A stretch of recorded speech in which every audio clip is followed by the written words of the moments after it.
Okay, moving right along. But we do get along so well. Oh, we're live now. We're live now. Welcome to Straight Outta Workers Comp from WCI, Bob. Hey, Mark, how are you doing? Hey, It's great to be Bob, here. doing Hey, great. thank you very much. We're happy to be joined by, sorry, Les. We're happy to be joined. Be serious, Les. Yeah, I know. This is a continuation of a panel that they just did about an hour ago, so hopefully it's still fresh with them. Deb Livingston, Greg Hamlin, Dr. Les Kertay. Disengaged, deconstruct. What was it again? The three Ds. The three Ds. Okay. Yep. What were they? What three Ds? Disengagement, disinformation, and deconditioned. Gotcha. That's right. Perfect. That's right. Since Deb, were you Sounds the like moderator? I was the moderator. Okay, yeah. gotcha. So you should know what that means. Yeah, exactly. You had the Although when I was talking to Greg, who was a last-minute fill-in, I did get asked Thursday, I and could not remember for the life of me what the third D was, and I was like, I could have just escaped my brain. But even That's worse, funny. you had to moderate these two guys? I did. Did you get battle pay for that? I'm just curious. No, they were easy. we behaved ourselves. We did. I'm sure you did. I told her, I said, so what am I speaking on? This is Thursday. And she said, emotional intelligence. And I was like, I'm your second pick? Come on, Deborah. At least I'm not doing the virtual surgery. Yeah. No. So Yeah, Greg is an expert on emotional intelligence. Les will reverse psychology you to death. So, so why do you really think that? So And Les, how does that make you feel? and how does that make you feel? Exactly. So Les, what was your primary takeaway or contribution to this particular discussion? Gosh, well, I mean, yes, I'm a psychologist, but a return to work has been my thing all along. So we talked about, I think the first question I got was really to start off was about disengagement and what happens psychologically to people when they're out of work. That's where we started. And we just sort of generally talked about my role is really to talk about the mental health impacts of people being out of work, people returning to work, and what claims adjusters can do to really be helpful. Well, I know Dr. Iglesias several years ago talked about worklessness as being a comorbidity, and he had studies to back it up, but I think the studies are even more pertinent now. What are some of those things that say the longer you're out of work, the more challenging your mental health is? Oh man, I don't even know where to start. Start with the smoking thing. Yeah, Because I think that was Okay. that I is. mean, that's a great I mean, I think people statistic. can really understand that, right? Absolutely. I mean, basically, when I first started talking about return to work and mental, and health impacts, the best we could say is we don't have any evidence that being out of work is good for you. We have definitive evidence that it's terrible. The health outcomes are awful. Being out of work has health consequences, mental and physical, that are worse than smoking. And I mean, you're better off being at work smoking than you are being out of work.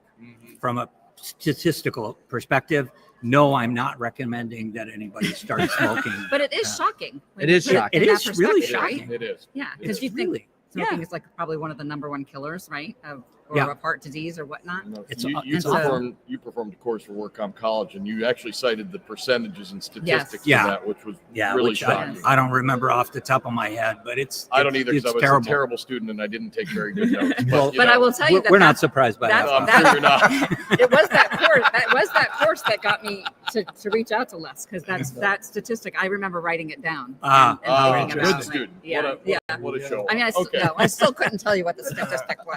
Numbers aren't my thing, but yeah. So Greg, as an emotional intelligent person and someone who really Emotionally intelligent. and really tries to inculcate that in your corporate culture and the people that you work, what's the kind of Cliff's Notes version of what EI is and how you can kind of develop that? So I think one of the things I really focused on is that in our culture, I had people raise their hand. How many people have taken a speech lesson? And nearly everybody raised their hand. How many have taken a listening lesson? Almost nobody. And so I think it really starts with slowing down, listening, making sure we're practicing reflective listening, and then also looking at all the things we do as a claim specialist and how it impacts the injured worker. And what I challenged folks to do was to rethink how they're handling claims. And part of that is actually a friend of mine back here had said the statute tells us the guide rails that we need to stay on. It tells us what we must do and but what it doesn't tell us is that we can't do more. And if doing more gets us a better outcome, then everybody's winning. So in our company, we created what I called our empathetic resolution model, where we started looking into how do we transform that. We rewrote our letters. Now when we send our first letter out, it says, we understand you were hurt in a workplace accident. Being hurt is hard. And that's before we explain the entire process. Mm-hmm. So do we make it complicated where it sounds like an attorney wrote this, or do we make it easy to understand for somebody, and do we show empathy? We send cookies after surgery. We do a lot of things on the front end to avoid ever getting into these situations where you've got a claim that's 3 years old and they're in grandma's basement and they've never left. So I think that's the start, is just being open to experimenting and thinking about how do we bring empathy into what we're doing. And I know there's fear that will open the psych Pandora's box. And I just want people to rethink that a little bit, that we can address behavioral issues without having a psych diagnosis. We can help people with pain coaching. We can help them with life coaching. There's a lot of things we can do instead of running away from those elements, because they're integrated. Mm-hmm. Right. So Deb, this panel was your idea and the moderator. What did you get from them, or what were you expecting from them? Which I'm sure they exceeded your expectations. Of course, both of these guys are excellent communicators and highly experienced. But what was your thoughts going into the panel, and what did you get out of it? Well, first of all, going in, I mean, communication is so important. And I think like what Greg was just talking about, that listening and understanding, and also recognizing that the injured workers have a life beyond this claim that they're dealing with. And we talked about biopsychosocial, and I love that Wes said, I said, what does that really mean? And he says, it means life, right? I love simplifying it like that. We forget that the injured worker has a life and they have things going on, and we make assumptions about them. And I kind of wanted to dispel some of that. I wanted to dispel a little bit of the psych component, because that word everybody's so afraid of. And we also know that there are more studies about communication, right? And how the more we communicate, how much that drives down the cost of litigation and the overall cost of the claim, and lack of communication drives those costs up. Mm-hmm. So there was a study, I probably won't quote it exactly right, that they got a sentiment analysis, and when they heard the words fear and anxiety in a conversation with an injured worker, costs were driven up like something like 60%, right? Wow. So what's the best way of reducing that? Mm-hmm. Right. And I think Greg talked to that. And I think Les also talking about how we don't have to go all the way to psych. That scary, scary word. Let's get ahead of it. And I think, what you hit on there, Deborah, that's really important is, like, I can think of an injured worker we had who was crushed in a mining accident. His legs were crushed, and he calls, and we've all had this call if you're betting claims, where's my check? Right. And, we'd offered him direct deposit. He didn't have that availability. We look in the system. It says it's been issued. Well, that's a Friday. We get to the following Monday, and he's calling again saying, where's my check? And we go back into the system and look, and it still says it's been released. And we're like, this doesn't make sense. So we called our looked into the system, got some tech people involved. Well, it turns out a batch failed, and a bunch of people's checks didn't print, and the system said they did. And so the adjuster calls me and says, Greg, I'm talking to this man. He doesn't have an attorney. His wife or his girlfriend quit her job to take care of him. And he's telling me I have my son spend the night at the weekend at a friend's house because we have no food in our house. And I don't want to get an attorney, but I don't know what to do because I don't have this check. And the adjuster said, Greg, can we get together a click list and get this guy some groceries? And I said, absolutely. She goes, I don't know how to do that. I'm like, let's figure it out. Let's figure it out because it's the right thing to do. And we screwed up. So let's own that. And yeah, it was a system failure. This claim is going to cost us a couple $100,000. What's $250 of groceries? Exactly. So that's what I'm talking about when we start talking about the psychosocial issues is, do we follow the statute to the T and say, well, you're not entitled to this? Or do we look at this holistically and say, the best outcome for everybody involved is for us to do the right thing? Right. Yep. Well, and what you said points out something else that I said during it, which is that, it's the claims person who's got the first point of contact. Absolutely. They're the regular point of contact. It's not a psychologist who needs to take care of people. It's the claims person who needs to have the skills. And right. It sounds like you really work hard to give that to your people. And I think that's the smartest thing you can do. Yeah, and I would even say all of us, right? There's so many stakeholders in the process, and we're all talking to the injured worker and listening to them. So we engage with the injured worker as well. And when we hear they haven't been paid, we jump all of that too. We want to communicate with their employer and with their adjuster as well. But I think also just being aware of their situation, what's Exactly. happening. in their lives, Exactly. going on. I was talking to a young lady last year who works for a large self-insured employer we will not name, but she had an injured worker who they were having all sorts of trouble getting to appointments and scheduling transportation. They had to schedule all sorts of transportation. Well, in conversations, she found out he had a car, but his tires were bad. He couldn't drive the car because his tires were bad. This happened to be a retailer that had auto centers, and she bought him tires. They went and got him tires for his car. Yep. It's outside the box. It's not statutorily defined, but it's the right thing to do, and it actually saved them money. That's exactly. I mean, what would the transportation cost to and from every one of those visits? Transportation would be a lot more than tires they were actually paying wholesale for. Right, So, right, absolutely. right. Yeah. Right. So- And think about the psychological safety, right? Last time, Exactly. think about what you're doing. And the trust you're building. Right. Well, and Right. because the injured worker, all they know is the employer took the time to get them tires when they need Exactly. Right. So a lot of what y'all are talking about has not necessarily been a part of the workers' compensation industry for a long time. It certainly has transitioned and evolved to that greater understanding. And as we entice the next generation to come that are driven by purpose, that want to have some form of value associated with their job, it's not just about the paycheck or the PTO or the compensation. It's about making a difference. How far are we from being holistically emotionally intelligent and providing psychological Are we talking safety? personally here? Because Les is going to have an answer for me that I am not. Yeah, gonna well, wanna we're not hear. doing psychoanalysis for him. That's No. longer than we have. You can't afford that. Yeah. What are you, my insurance company now? And we only got 30 minutes, so it's going to take a while to untie that. But Les, from your perspective, you've been doing this for 45. Well, I've been clinically over 50 years, but Okay. in the industry about 25. 25. So Yeah. still, you've seen a lot of transition. Where are we on the spectrum of we don't give a crap to we want to treat them like our brother or sister or mother? Oh man. What if you don't give a crap about your brother, sister, or mother? Well, there's a difference here. But Yeah. again, you got to talk with him. No, I'm going to hear from Yvonne. I think we're having the right conversations. I don't think that it has really filtered down through all of the I organizations. agree with that. And I think that, for the first time, we're hearing presentations that really take this on, which is great. Now it's really we got to get it down from the executive level down all the way through to support the claims people. Mm-hmm. And you made a point that during this, that, if you got 200 claims on your desk, You can't do it. There's no way. You can't do it. You're you putting can't out get to know them. fires. You It's can't. totally transactional. you can't do it. I mean, Yeah. and most people who go out of work get better and go back to work. So don't work so hard on those.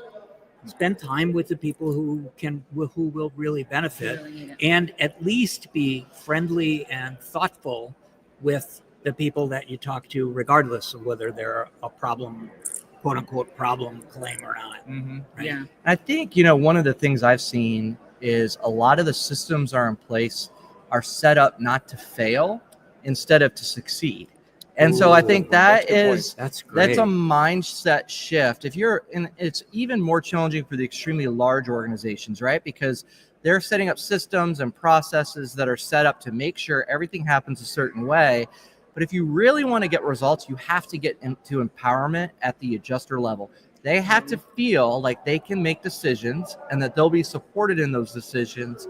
And here's a little secret: if you empower your people, they don't leave.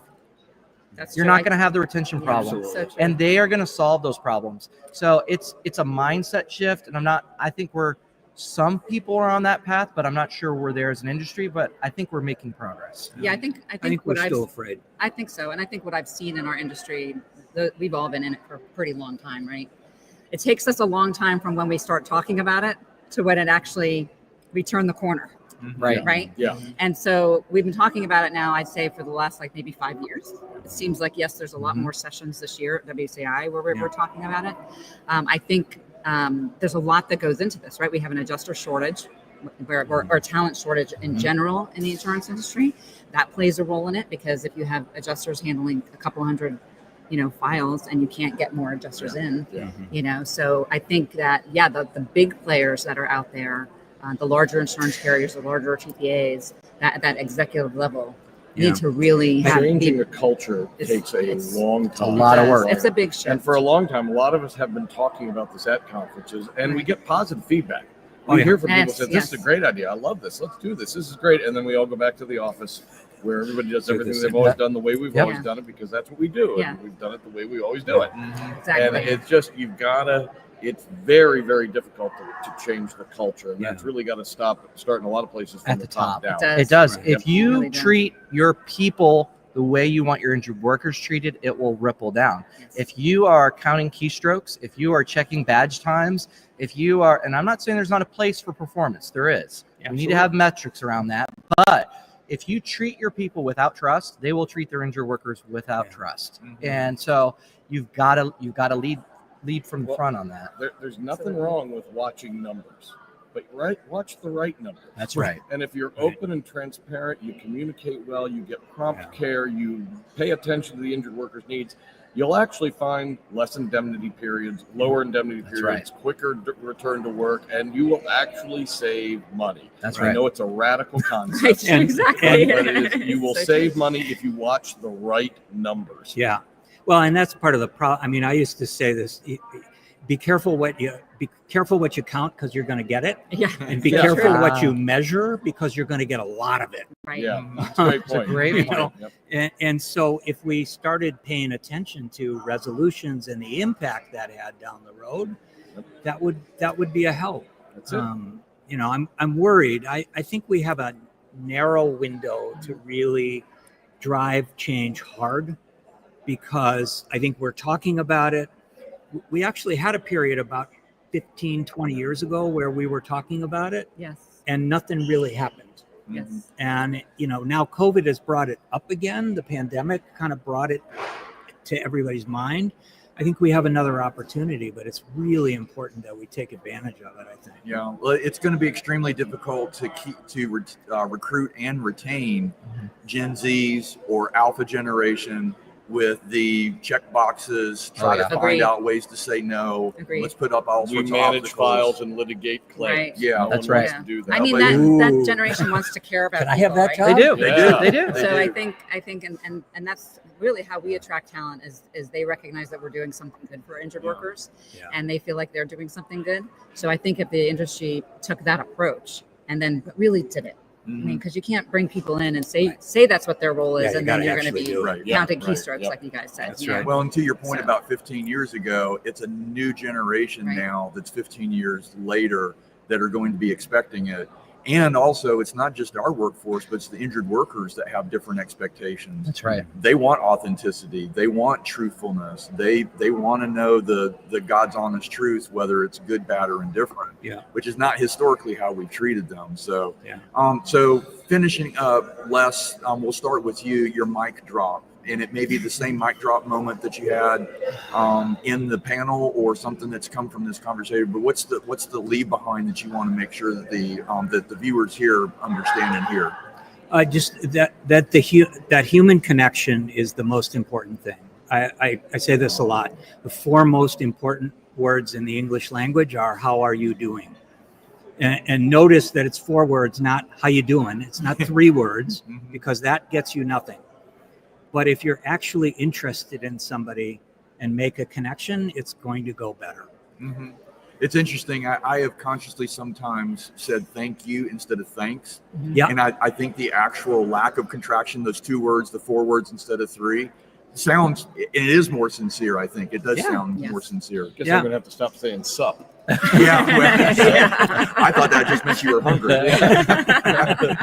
So Do I Greg, look like that? Greg, what is your mic drop? So I would say 1, empower your people. 2, be creative and think about how you can. It's the simplest thought ever, but how would you like to be treated? When in your own life have you felt cared about, and what did they do? And what could you do different with your staff so that they could do that? But the last thing is 1 and 2 don't happen if they have 200 claims. So what are you going to do about that? And how are you going to solve for that? And how do you get upper management on board to understand that you're going to get better outcomes if you could figure out how to lower the caseload? Those are huge challenges, but they're real. Great. Deb? Yeah, I would say we're in a very unique time right now with technology, with between AI and the use of text messaging with injured workers, the two-way text messaging. And we can really take a load off of the claims adjusters by using technology in a better way so that can create better human connection, right? So let's use technology in a more efficient way to take some of that transactional stuff away so that they can actually spend more time being there for them and caring for the injured. Gotcha. Bob, anything to add? No, I think they've done a great job of laying it out. I think it's really important that people pay attention to this. This is important. We're not, we talk to, if you want to attract young people, you will not attract them by saying we manage files and litigate claims. That's true. When workers, and I'm starting That's to say great. this I really like that. I'm starting to say Very it too many times. Hit it home, People are Bob. going to get tired here. But when workers' comp works, when it works, when we do it right, we are an industry that restores broken and shattered lives at the lowest potential point of their existence. And that is a really noble profession if you can convince people that that is what we should be doing. And I think a lot of young people will respond to that message, but then we've got to do it right. You can't give them that message and then give them 200 files. Exactly. And it's a bait and switch. and Can't do the them- bait and switch. tell them, to close a claim. Closing a claim is not necessarily success. It depends on the outcome of that claim. That's right. Thank you, have a nice day, but don't have it here. That doesn't really work. That's right. That would, and now I'm rambling, so I'm going to let you finish. So I was going to say, I love people who say, no, I don't have anything to add, but. I have nothing to say, but move No, aside. I have great things to things. talk about. Now, I think we're all of a like mind here, and what you're hearing here is the aspirational nature of where we should be as an industry. And there are a bunch of people who are doing it right and leaning into this, similar to what Greg's doing, his organization, other folks. And there are other people that are still led by the older generation that thinks this is psych as a compensable diagnosis is the worst thing that can ever happen. And you don't do anything beyond what is statutorily required. So we've still got some room to grow. And hopefully the discussion y'all had at your panel and as part of this discussion will help those people that have maybe not made that move yet see that there's a financial return on investment, and it helps you sleep better at night if you do the right thing. Absolutely. The way I really should have ended this was asking, why is Greg the only one with angelic light on his head? Yeah. Boy, we both went there. This is like a bad Monty Python. All right. Folks, we want to thank you for joining us today. Thank you out there. I'm Thanks, moving everyone. around for this very smooth exit if I can find the button. Yeah, we'll edit this part out. No, we're leaving it in. Goodbye, everybody. Thank you. Bye. Take care.